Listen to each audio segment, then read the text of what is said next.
10ই মুহররম আশুরার দিন বলার কারণ মহান আল্লাহ তাআলা 10ই মুহররম আশুরার দিন 10 জন নবীকে বিশেষ বিশেষ নিয়ামত দান করেছেন। সবাই বলুন না সুবহানাল্লাহ। তার মধ্যে নাম্বার 1 হলো হযরত দাউদ আলাইহিস সালাতু ওয়াস সালামের তওবা গ্রহণ করেছিলেন, কবুল করেছিলেন মহান আল্লাহ তাআলা 10ই মুহররম আশুরার দিন। সবাই বলুন না সুবহানাল্লাহ। হযরত ইদ্রিস আলাইহিস সালাতু ওয়াস সালামকে আসমানের মধ্যে উঠিয়ে নিয়ে হয়েছিল 10ই মুহররম আশুরার দিন। সবাই বলুন না সুবহানাল্লাহ। হযরত নূহ আলাইহিস সালাতু ওয়াস সালামের নৌকা যদি পাহাড়ে অবতরণ করেন, যদি পাহাড়ের মধ্যে তোলেন, এই 10ই মুহররম আশুরা। ইব্রাহিম আলাইহিস সালাতু ওয়াস সালাম জন্মগ্রহণ করেছিলেন 10ই মুহররম আশুরার দিন। শুধু তাই নয়, ইব্রাহিম খলিলুল্লাহ, আমাদের খলিল বলি, খলিলুল্লাহ উপাধি দিয়েছিলেন 10ই মুহররম।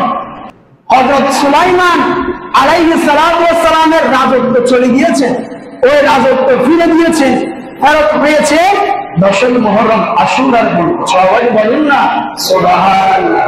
হযরত আইয়ুব আলাইহিস সালাতু ওয়াস সালাম অনেকদিন যাবত অসুস্থ ছিলেন, অসুস্থ থেকে শিফা পেয়েছিলেন, মুক্তি পেয়েছিলেন 10ই মুহররম আশুরার দিন। সবাই বলুন না সুবহানাল্লাহ। হযরত ইউনূস আলাইহিস সালাতু ওয়াস সালাম মাছে খেয়ে ফেলেছে, ওই মাছের পেট থেকে মুক্তি দান করেছিলেন 10ই মুহররম আশুরার দিন। সবাই বলুন না সুবহানাল্লাহ।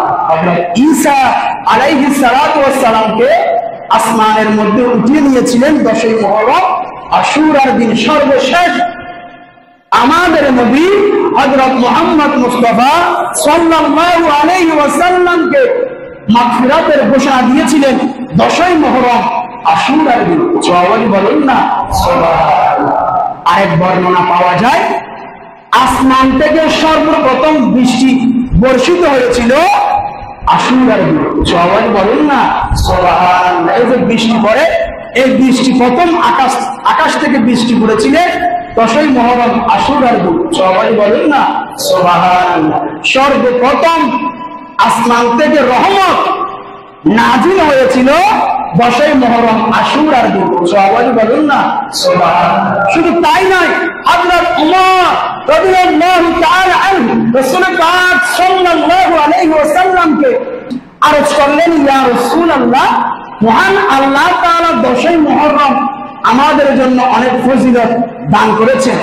রাসূল পাক সাল্লাল্লাহু আলাইহি ওয়াসাল্লাম বললেন, হ্যাঁ, 10ই মুহররম মহান আল্লাহ তাআলা আরশ, কুরসি, তারকারা যে পাহাড় সৃষ্টি করেছিলেন। সবাই বলুন না সুবহানাল্লাহ। শুধু তাই নয়, লোহ, কলম, জিবরাইল সহ অসংখ্য ফেরেশতাকে মহান আল্লাহ তাআলা 10ই মুহররম আশুরার দিন সৃষ্টি করেছেন। সবাই বলুন না সুবহানাল্লাহ।